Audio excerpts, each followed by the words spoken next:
আবহমান কাল ধরে পৃথিবীতে বিভিন্ন লোককাহিনীকে কেন্দ্র করে লোক উৎসব, ব্রতকথা বা লোক সংস্কৃতি চলে আসছে। মানব সমাজের লোক সংস্কৃতিগুলো বিভিন্ন মনীষী দ্বারা সৃষ্ট বা সমাজের ব্যক্তিগণ নিজেরাই নিজেদের বিনোদনের জন্য সৃষ্টি করেছেন। বংশ পরম্পরায় উৎসবগুলির জনপ্রিয়তা বৃদ্ধি পেয়েছে। সামাজিকতার দিক দিয়ে ঐক্য ও ভ্রাতৃত্ববোধের এক উৎসব হল জিতিয়া উৎসব। জিতিয়া কথার আবিধানিক অর্থ হল বিজয়। বাঙালি হিন্দু ঘরের মহিলারা সন্তানের আয়ুবৃদ্ধি ও মঙ্গল কামনায় আশ্বিন মাসের কৃষ্ণ অষ্টমীর তিথিতে জিতিয়া উৎসব পালন করেন। বাড়ির উঠোনে গর্ত করে বটগাছের ডাল, আম, ধান গাছকে পুজো করা হয় জিমুত বাহনের প্রতীক হিসাবে। লোকভাষায় এই ব্রত জিতা বা বটষষ্ঠী নামেও পরিচিত। আশ্বিন মাসের কৃষ্ণপক্ষে পালিত হয়। এই উৎসব ভারতবর্ষের বিভিন্ন অঞ্চলে পালিত হয়। এই উৎসবকে কেন্দ্র করে একটি লোককাহিনী রয়েছে। মাহালি সমাজের এক গরিব পরিবারে এক কন্যা শিশু সন্তানের জন্ম হয়। শৈশব অবস্থা থেকে তার কথাবার্তা, চালচলনে বুদ্ধিমত্তার লক্ষণ প্রকাশ পায়। শিশুটি যখন বড় হতে লাগল, তার প্রজ্ঞতার কথা দিন দিন চারিদিকে দূর দূরান্তে ছড়িয়ে পড়ে, যা মাহালি সমাজের মানুষের কাছে খুবই দুর্লভ ছিল। দূর দূরান্তের মানুষ দলে দলে এসে ভিড় করে তাকে দর্শন করার জন্য। একসময় শিশুটি পূর্ণ যুবতী হল। মাহালি সমাজে কোনো যোগ্যপাত্র খুঁজে পাওয়া গেল না, তাই যুবতী মেয়েটির আর বিয়ে হল না। ঠিক করা হলো আর কোনোদিন সে বিয়ে করবে না।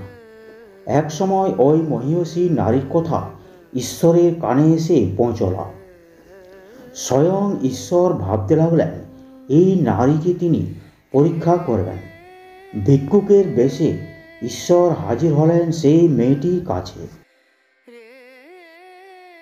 মানুষের প্রতি তার ভালোবাসা, শ্রদ্ধা, সে অহংকারী কিনা তা পরীক্ষা করতে ঈশ্বর তার কাছে হাজির হলেন। ভিক্ষুকের সব কথা শুনে ভক্তি ভরে প্রণাম করে ভিক্ষুককে মেয়েটি ভিক্ষা প্রদান করেন। ভিক্ষুক বেশে ঈশ্বর তার আচরণে প্রসন্ন হন এবং তাকে আশীর্বাদ করেন যে তার গর্ভে খুবই বুদ্ধিমান সুদর্শন পুত্র সন্তান লাভ হবে। ভিক্ষুকের কথা শুনে নারীটি ঈষৎ হেসে বললেন, তাহা কিভাবে সম্ভব, কারণ তিনি কোনোদিন বিয়ে করবেন না বলে প্রতিজ্ঞাবদ্ধ। ঈশ্বর তো অন্তর্যামী, তিনি সব জানেন, তাই তার আশীর্বাদ কিভাবে পূর্ণ করবেন তা স্থির করলেন। ভিক্ষুক বেশে ঈশ্বর বললেন, আগামীকাল তোমার বাড়ির জানলার ধারে গান্ধারী শাকের লতা দেখবে। ভোরবেলা সেই শাক খেলে তোমার গর্ভে পুত্র সন্তান আসবে। বৃদ্ধ ভিক্ষুক কিছু গান্ধারী শাকের বীজ ছড়িয়ে চলে গেলেন।